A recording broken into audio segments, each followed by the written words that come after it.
मेवाड़ के राजकुमार जय सिंह का जो पत्नी है उनका होता है पुनर्जन्म और वो बताती हैं सारी सच्चाई। आइए जानते हैं कैसे वो महिला दावा करती हैं, कैसे वो अपने जो लाइफ का पास्ट लाइफ एक्सपीरियंस है उसमें ये सब कुछ बताती हैं। नमस्कार, मैं महक चौधरी आज आपके सामने जो कहानी लेकर आई हूँ वो सबसे अजब और अनोखी है। अक्सर जो मैंने आपको बताया है कि पिछले जन्म की बातें लोगों को याद रहती हैं, लेकिन आज की जो कहानी मैं लेकर आई हूँ वो एक डॉक्टर जो कि एक महिला जिसके जीवन में बहुत उथल पुथल होती है और वो उससे रिलेट कर कर वो सोचती हैं कि कैसे मैं इन सब के बारे में जानूं, आखिर मेरे जीवन में ये सब ऐसा क्यों है। इस सब को जानने के लिए वो अपनी पास्ट लाइफ के लिए रिग्रेशन में जाती हैं और वहां पर जाकर चेक कराती हैं, वहां पर जाकर पता करती हैं कि आखिर क्या माजरा था पिछले जन्म में। नमस्कार, मैं महक चौधरी आज आपके सामने फिर से एक सच्ची कहानी लेकर आई हूँ। लेकिन इस कहानी में जो भी बोला है उन महिला ने बोला है और डॉक्टर्स ने बोला है। इसका बाकी कहीं भी जगह मुझे कोई भी ऐसा कोई साक्ष्य नहीं मिला है जिससे मैं आपको ये कह सकूं कि ये बिल्कुल इतिहासों में लिखी बात है या फिर और कुछ है। तो जानते हैं इस कहानी को। ये कहानी शुरू होती है एक महिला की, जो महिला अपनी लाइफ में बहुत बुरी तरह से उलझी हुई है, जिसकी 2 बेटियां हैं और उसका जो पति है कुछ दिन वो साथ रहते हैं लेकिन उसके बाद वो दूर हो जाते हैं एक दूसरे से। और उसका एक दोस्त है जिसकी तरफ वो खिंची चली जाती है लेकिन वो उससे दोस्ती रखना चाहती है। और एक महिला है जो उससे बहुत ज्यादा दोस्ती करना चाहती है लेकिन उससे वो महिला रुकती है, वो महिला दूर होना चाहती है। इस कहानी में इस महिला ने अपना नाम नहीं बताया, अपनी शक्ल नहीं दिखाई, बस इस कहानी को बताया है। और क्योंकि डॉक्टर ने इस अपने सेशन में, थेरेपिस्ट ने अपने सेशन में इसको पिछले जन्म में लेकर गए और जो इसने पिछले जन्म में जाकर महसूस किया, करीबन 400 साल पहले की बात ये बताती है और उसे सुनकर बहुत हैरानी होती है। अब ये सारी चीजें उलझन में थी और जब डॉक्टर इनको पास्ट जो लाइफ के बारे में जानने के लिए उस सेशन में लेकर जाते हैं तो धीरे धीरे इनको इनसे सवाल पूछे जाते हैं। जब ये उस गहरी निद्रा में चली जाती हैं तो ये बताती हैं कि इनकी उम्र 16 से 17 साल है और ये एक मंदिर जिस पर नक्काशी हुई हुई है, चित्रकारी बनी हुई है, वहां पर जाती हैं और वहां पर कहीं का इंतजार कर रही हैं। वहां पर भगवान भोलेनाथ की मूर्ति है और जो शिवलिंग है वहां पर है और उसकी पूजा की है और वहीं मंदिर के साइड में सीढ़ियों पर बैठकर किसी का इंतजार कर रही हैं। महारानी जैसे कपड़े उन्होंने पहने हैं।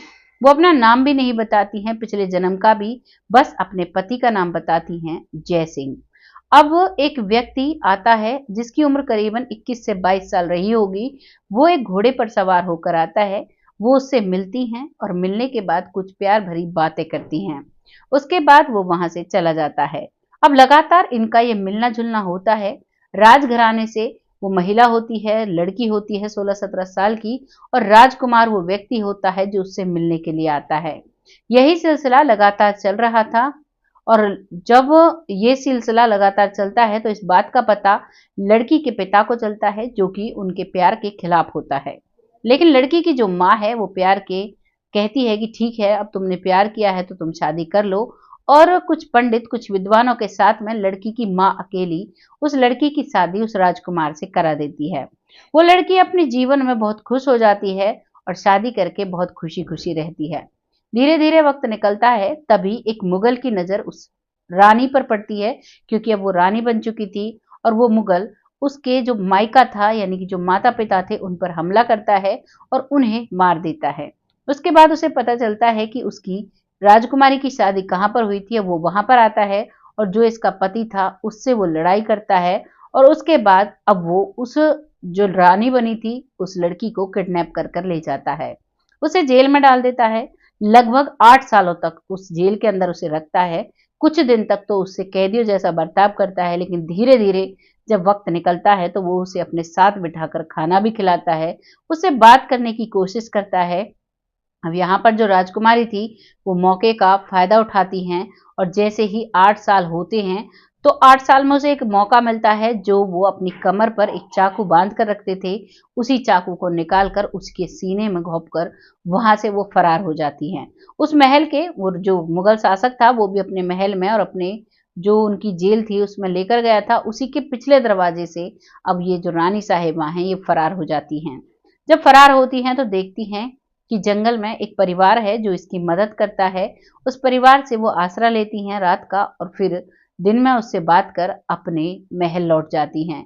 महल लौटती हैं तो वो देखती हैं जो इसका पति था उसने दूसरी शादी कर ली है, और क्योंकि इनका एक बेटा था, वो बेटा उस पिछले जन्म में जब पिछले जन्म की ही बात चल रही है, जब वो बेटा छोटा था तभी इसको अपहरण कर लिया गया था। वो बेटा बड़ा हो चुका था और उस बेटे की चाह में वो वहां से वापस आती है, लेकिन अब इस बात को कोई भी नहीं सुनता है। वो अपने पति से जब बात करती है तो वो कहते हैं कि मैंने तो बहुत मना किया था, लेकिन बड़े भाई ने और माता पिता सबने कहा तो मैंने ये शादी कर ली। वो महिला उससे बात करने की कोशिश करती है, लेकिन ये उससे बात नहीं करती है और इसे उसे देख देख कर बहुत गुस्सा आता है, चिढ़ होती है। अब इसका बेटा जब उसे माँ कहता है तो भी इसे बहुत चिढ़ होती है। अब मानो इसका महल में रहना दुर्भर हो गया हो। वो बात बात पर चिढ़ती, लड़ती, लड़ाई झगड़े करती और इसी बात को देखकर राजा को पता चल जाता है कि ये इससे चिढ़ती है। अब राजा जो दूसरी महिला, जो दूसरी पत्नी उसके जीवन में आई, उसके लिए एक अलग कमरा बनवाते हैं, अलग साइड में महल के ही, और उसे मेन महल में रखते हैं। वो अपने पति के साथ रहती है, भले ही 8 साल दूर रही, लेकिन वो प्रेम विवाह था, दोनों का प्यार था। अब वो उसके साथ रहती है। जब वो मार्केट जाते हैं तो कुछ पैरों के लिए चप्पल जूते खरीदे जा रहे थे, लेकिन जब वो राजा खरीदता है तो अपनी दूसरी पत्नी के लिए भी खरीदता है। ये चीज वो देखती है तो उसे बहुत चिढ़न होती है। आती है, आने के बाद उनके महल में एक तालाब बना हुआ था, उसमें वो जूते फेंक देती है और बहुत गुस्सा हो जाती है। इतना गुस्सा होती है कि वो समझती है कि अब कुछ नहीं हो सकता और वो उस पानी में कूद जाती है। उसे बाबरी कह सकते हैं, क्योंकि राजस्थान में जो मेवाड़ जिला है वहां पर बाबरी ज्यादातर जगह पर बनाई गई थी जिससे कि बारिश का पानी इकट्ठा हो सके। और 400 साल पहले की बात महिला वो बता रही हैं, ये दावा वो कर रही हैं।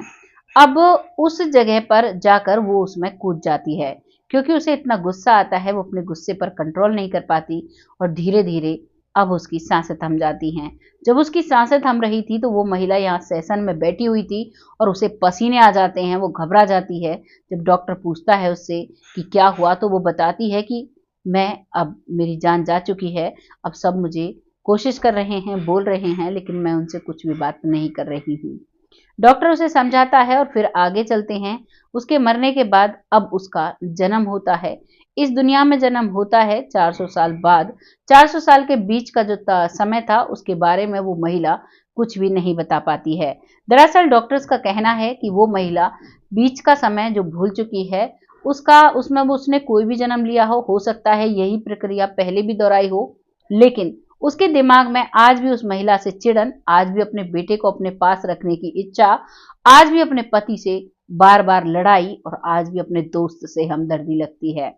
दरअसल इस जन्म में जो अब वो चेहरे दिखाए जाते हैं डॉक्टर के द्वारा, जो इस जन्म में उसके आसपास हैं, वो बताती है जो इस जन्म में उसकी बेटी, बड़ी बेटी है, वो पिछले जन्म में उसकी माँ थी और इस जन्म में भी उसके माता पिता नहीं है। पिछले जन्म में भी उसके माता पिता बहुत कम समय तक उसके पास रहे और उसके बाद वो इस दुनिया से चले जाते हैं। और जो इस जन्म में उसकी पति है, उसका जो पति है इस जन्म में, वो पिछले जन्म में वही मुगल व्यक्ति था जिसके शरीर पर उसने चाकुओं की बौछार की थी और वही इस जन्म में उसका पति था। इसी वजह से उसके साथ वो बहुत कम समय रहती है और उसके बाद उसका पति से उसका तलाक हो जाता है। और वही जब उसके पति का, जो पिछले जन्म में उसका पति था जय सिंह, उसका चेहरा, उससे बोला जाता है कि क्या ऐसा कोई चेहरा मिलता जुलता तुम्हारे जीवन में है, तो वो बताती है कि जो मेरा एक दोस्त है उससे इसका मिलता जुलता चेहरा है, जो मेरे पति थे पिछले जन्म में, और उससे मुझे एक अजीब सा अटैचमेंट भी है, एक लगाव भी है। अब ये बात यहाँ पर खत्म होती है। फिर उससे पूछते हैं कि वो महिला जो तुम्हें बार बार यहाँ तुम्हारे साथ बात करने की कोशिश करती है लेकिन आप उससे बात नहीं करते, तो वो बताती है कि वो महिला पिछले जन्म में मेरे पति जय सिंह की दूसरी पत्नी बनकर आई थी। वो इस जन्म में भी मेरे जीवन में इंटरफेयर करना चाहती है, लेकिन मैं उसे इग्नोर करती हूँ। और जो उसका बच्चे थे यानी उसकी जो 2 बेटियां थी उनसे उसका इतना लगाव था कि वो उनको अपने पास रखना चाहती है, वो उनसे बिल्कुल दूर नहीं होना चाहती। तो इसका कारण ये था कि वो पिछले जन्म में अपने बेटे से 8 साल दूर रही और उसके बाद उसके बेटे से उसकी दूरियां ही बन गई। तो इसी वजह से उसके मन पर यह प्रभाव है कि कहीं मेरे बच्चों से मेरी दूरियां ना बन जाती हैं। जो मेरे इस जन्म में जीजा जी हैं, वो मेरे पिछले जन्म में मेरे जेठ जी हुआ करते थे। वो उस समय भी मुझे ऐसे ही समझाया करते थे और आज भी मुझे ऐसे ही समझाते हैं। फिर डॉक्टर और सेशन में आगे जाते हैं तो वो पूछते हैं कि पिछले जन्म में तुम्हारी हाइट क्या रही होगी, तुम्हारे पति की हाइट क्या रही होगी। तो वो बताती है 7 से ऊपर मेरे पति की हाइट थी और 6 से ऊपर मेरी हाइट होती है। ये सब कुछ जानकर वो बहुत हैरान होती है और अगला उनसे सवाल पूछा जाता है कि जो तुम्हारे दादा दादी हैं, क्या उनका भी तुम्हारे पास कोई कनेक्शन है। तो वो बताती है जब मैं वहां से भागी थी और जो बुजुर्ग दंपत्ति ने मेरी मदद की थी वही मेरे दादा दादी हैं इस जन्म में। वहां पर उन्होंने मेरी मदद की थी, बहुत प्यार से मुझे रखा था और उसके बाद राजा के पास लेकर गए थे और अब वो यहाँ पर मेरे दादा दादी बने हैं। ये आया है एक महिला के द्वारा, ये डॉक्टर्स का है। अब बहुत से लोग कहेंगे कि ऐसा कुछ नहीं होता, तो बिल्कुल आप सही कहते हो, ऐसा कुछ नहीं होता। लेकिन जो डॉक्टर्स है, जो साइंस है, जो डॉक्टर्स इंसान को पिछले जीवन में लेकर जाते हैं वो फिर गलत है, अगर आप इस केस को गलत कहते हो तो। ये महिला जिसकी पहचान छुपा दी गई है, जिसका नाम भी छुपा दिया गया है, लेकिन वो सारी बातें वो पिछले जन्म में जाती हैं, वो पास्ट लाइफ के बारे में जानती हैं। 400 साल पहले उनका जन्म हुआ था जब मुगल शासक था हमारे यहाँ पर, और जो जैसलमेर का बाड़मेर का राजा था जय सिंह, उनके पत्नी वो थी। अब इसमें कितनी सच्चाई है, कितनी इसमें आपको गलत लग रहा है, जो भी आपको लग रहा है आप राय लिख सकते हैं अपनी कमेंट बॉक्स में, लोगों के साथ शेयर कर सकते हैं। और आपसे एक और बात मैं प्यार से कहना चाहूंगी, क्योंकि आज के समय में हर भांति के लोग रहते हैं, हर तरह के इंसान रहते हैं, तो सबकी सोच अलग अलग होती है। जैसी भी आपकी सोच है, जिस हिसाब से आप इस वीडियो को देख रहे हो, उसी हिसाब से आप अपना कमेंट लिख सकते हैं, उससे हमें कोई आपत्ति नहीं है। हमें एक मोटिवेशन मिलता है, अगर कोई अच्छा कमेंट करता है तो भी मोटिवेशन मिलता है, अगर कोई गलत या नेगेटिव कमेंट करता है तो भी हमें एक जज्बा मिलता है कि हमें उस गलत को सही करने का मौका मिलता है। हम कोशिश करते हैं जो आपके सवाल हैं उन सभी का हम जवाब दे पाएं। जिस तरीके से आप सवाल करते हो हम कोशिश करते हैं उसी तरीके से जवाब देने का। आज की कहानी में, वीडियो के अंत में, उन सभी को मैं धन्यवाद कहना चाहूंगी जो लोग हमें सपोर्ट कर रहे हैं, अपने प्यारे प्यारे कमेंट लिख रहे हैं, क्योंकि आपके कमेंट से ही हमें मोटिवेशन मिलता है नई वीडियो बनाने का। लेकिन आज इस वीडियो के अंत में मैं नाम नहीं ले पाऊंगी, उसके लिए माफी चाहूंगी, क्योंकि आज वीडियो बनाने में थोड़ा डिले हो गया है, थोड़ा लेट हो गया है, कुछ प्रॉब्लम्स हो गई थी, तो इस वजह से अगली शाम की वीडियो में जरूर आप सबका नाम लिया जाएगा। तब तक खुश रहें, आबाद रहें। जय हिंद, जय भारत।